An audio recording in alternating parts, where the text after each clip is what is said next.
You know, I'm disappointed that Game of Thrones is not about people playing musical chairs on toilets. All right, please welcome Marcia Belsky.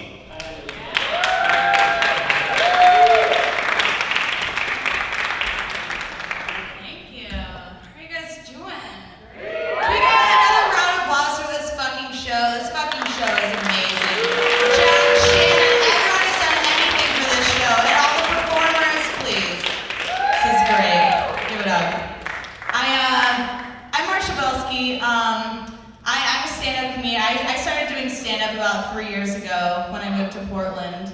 And, I started because before I moved to Portland, I was raised Jewish in Tulsa, Oklahoma. Woo! What? Tulsa? What? So glad we're up here. So great. Weed's so cheap. But I started doing stand-up because growing up Jewish, you have a lot of alienated experiences, and you can't really talk to anyone about it because everyone's Christian in the Bible Belt. And for example, I had my high school choir teacher, who was this Pentecostal man named Mr. Beavers, and that's his real name. Writes itself. But I remember Mr. Beavers from when I was in high school because the first day of choir class, 9th grade, he sits us all down and he says, and this is absolutely verbatim, no exaggeration. This is what he said, public school. He said, now class, I'll say this to all my classes and I won't have to tell it to y'all.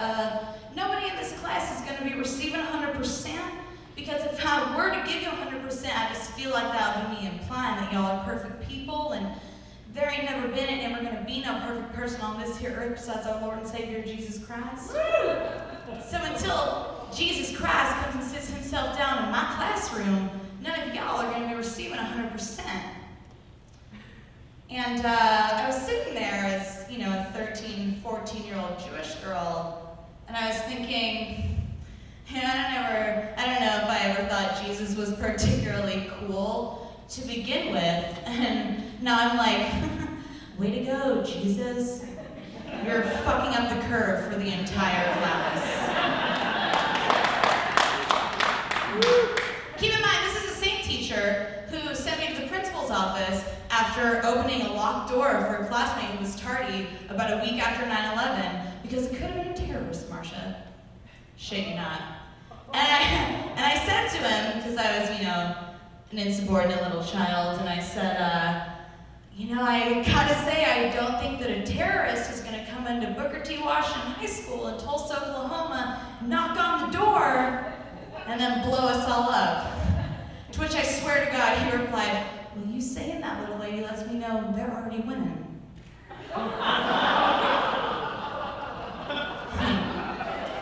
So I moved to Portland. Give it up to safety. But Portland has its own set of problems, like for example, I moved up here and weed is, like I said, very cheap and very easily accessible, and I started smoking weed all the time, and I realized that I really needed to cut back on the amount of weed I was smoking when I realized that I had mono for like 4 months and I had no idea. Because I realized that being stoned all the time is exactly the same as having mono. My doctor to this day still, I'm pretty sure, thinks I'm like a medical anomaly. Because he's like, when I got diagnosed finally, he was like, I don't understand. Why? How have you been living? Like, didn't you feel tired all the time? I'm like, yeah. Like, I'm sorry. Didn't you feel lazy, lethargic? You never wanted to get out of bed in the morning. You never wanted to do anything. You felt kind of sick all the time. I'm like, yeah, no, I felt normal. What are we talking about? And it's like Portland, I love Portland. I love everything it's about. But it's like the whole, there's the whole keep Portland weird thing. And it's like, I'm for that, but it's like, I don't know. A lot of times it manifests in like, congratulations, Portland. Every social encounter I have in this town leaves me feeling awkward and slightly confused afterwards. Good job. Mission accomplished. accomplished. Like, I don't know, Portland, like, all I want is for you to, like, strive more towards the, like, creative, funky weird, as opposed to, like, creepy uncle whispering into my ear at Christmas weird. Like, that's all I want. I want to talk about the GOP election while I still can, while it's still, like, fresh on people's mind, because this GOP, like, it honestly made me giddy. Like, I hope people never forget, because before, you know, I feel like I knew that it was gonna be bad, but I had no idea. I feel like if I were watching a movie where those were the Republican candidates for president, I'd be like, come on, liberal Hollywood, that's harsh and unrealistic. You know? Like, Oklahoma went for Rick Santorum, and it's like, I grew up in the Bible Belt, and Rick Santorum's an evangelical, and I grew up surrounded by evangelicals, and I don't know, I always felt like evangelicals were like the weird kids God made Jesus invite to his birthday party against his will. You know?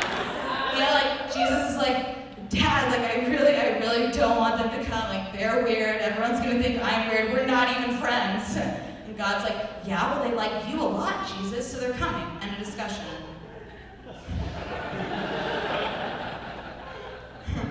And it was like Mitt Romney was gonna be the candidate, which, because like America's a real place. And I feel like he's not gonna win, knock on wood, you know. I just really don't think he's gonna win because, you know, because he's a Mormon.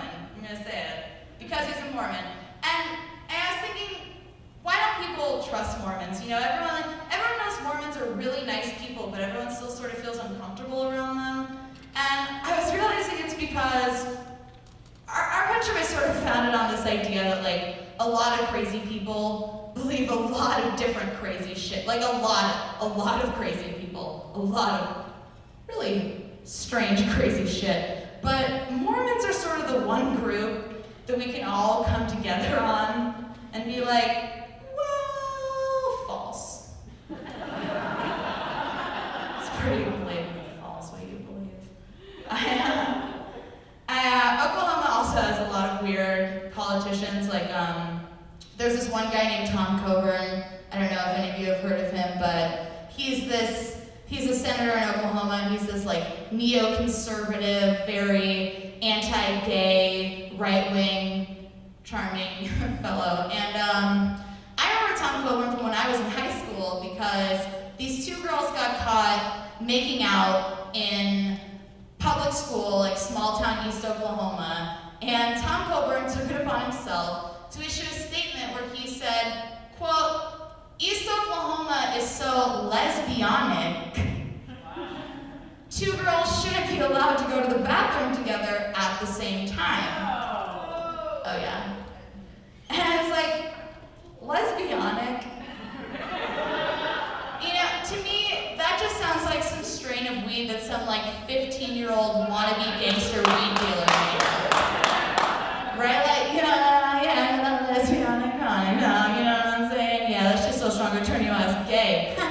Only if he's a bitch, though. No.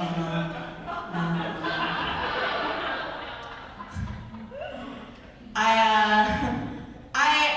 lived in, maybe because I'm from Oklahoma, but I lived in South America earlier this year, and before I left for South America, I was always really self-assured in this fact that, like, I'm one of the good Americans, you know? Like, I'm not like these shitheads everyone hates. Like, I'm not like a member of the Tea Party I saw about 2 years ago in Oklahoma that had a t-shirt that had a picture of Obama and a picture of Hitler and a picture of Obama's hope symbol and a picture of the swastika, and it said, Hitler gave good speeches and had a symbol too, ... And I was like, you know, as a Jew, I don't know if those were my biggest problems with Hitler. I don't know if I'm against, like, symbols and talented oration in general. Maybe just genocide. But I was like, I'm not that, you know? Never gonna be that. I'm not some ignorant, arrogant, culturally centric asshat. But I am. And I realized that when I was living in South America and I heard to her dog for the first time in Spanish, and for some reason, my first like really strong internal inkling was like, "Ma'am, what are you doing? You look ridiculous. Your dog doesn't speak Spanish."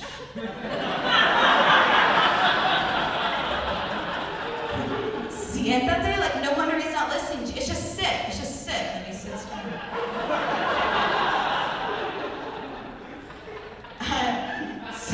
Speaking of, I'm kind of too much of an asshole for this world. This is like a realization I've had lately. I'm like kind of too much of an asshole for this world, but it's not my fault. It comes from my family. You know, my family's like East Coast Jewish. My dad's side of the family is all Philly Jews, and my dad will still say things like, "Marcia, that man had the thickest gay accent I've ever heard in my life." You're like, yeah, because it's really hard for the gays to learn English, Dad. No. But I realized that I surround myself with friends who are like bigger assholes so that I feel better about myself. You know? Like I was having a conversation with my friends the other day, and like we're pretty, you know, it was kind of fucked up, but we're pretty open with each other. And we were talking about, you know, would you have an abortion if you found out that your child was going to have a mental disability or a physical disability, or if like they were going to be a Dave Matthews Band fan, or you know? And I asked my friend. Everyone would abort the Dave Matthews Band fan because side note. But I asked my friend. I was like, you know, would you have an abortion if you found out that your child was going to have dwarfism? And without missing a beat, my friend goes, I'd keep a midget. So thank you. I'm gonna tell one more bit, and then I'm gonna get out of here. Thank you guys. You guys have been fucking awesome. This whole show has been fucking great. Round of applause for you guys. You guys are a great crowd. Sticking around. It's awesome. I don't want to say you know, I watch a lot of commercials and things like that, and I have a big problem with the condom commercials nowadays, because I feel like they're marketing condoms to us like we use them because we want to and not because we have to. You know? They have the whole like his, her, icy hot button. No, thank you. I feel like if condom commercials were smart, you know, if Trojan were smart, they would have a commercial that's like two meth head looking people leaving a bar at like 4:30 in the morning and like going into the guy's apartment, and then it's just like black screen Trojan, for the love of God. Or,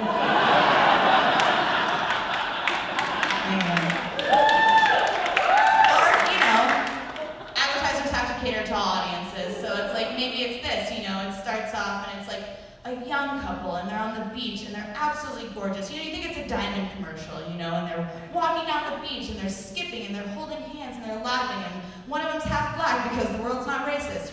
And then it's like scene change. The guy's leaving an STD clinic. He's crying. Scene change again. The guy's at home. He's itching his junk. He's still crying. Scene change. You know, there's just gonna be about 2 minutes of him crying. You know, like at home, in his bed, silent crying, fetal position. At home, alone, bawling, losing his shit. At work, hey Sheila, how's it going? Like that, you know, 2 minutes, and then it's just like fade out, gospel choir. Genital herpes, easy to catch, hard to control. Fade out, black screen, white print, Durex, because herpes are forever.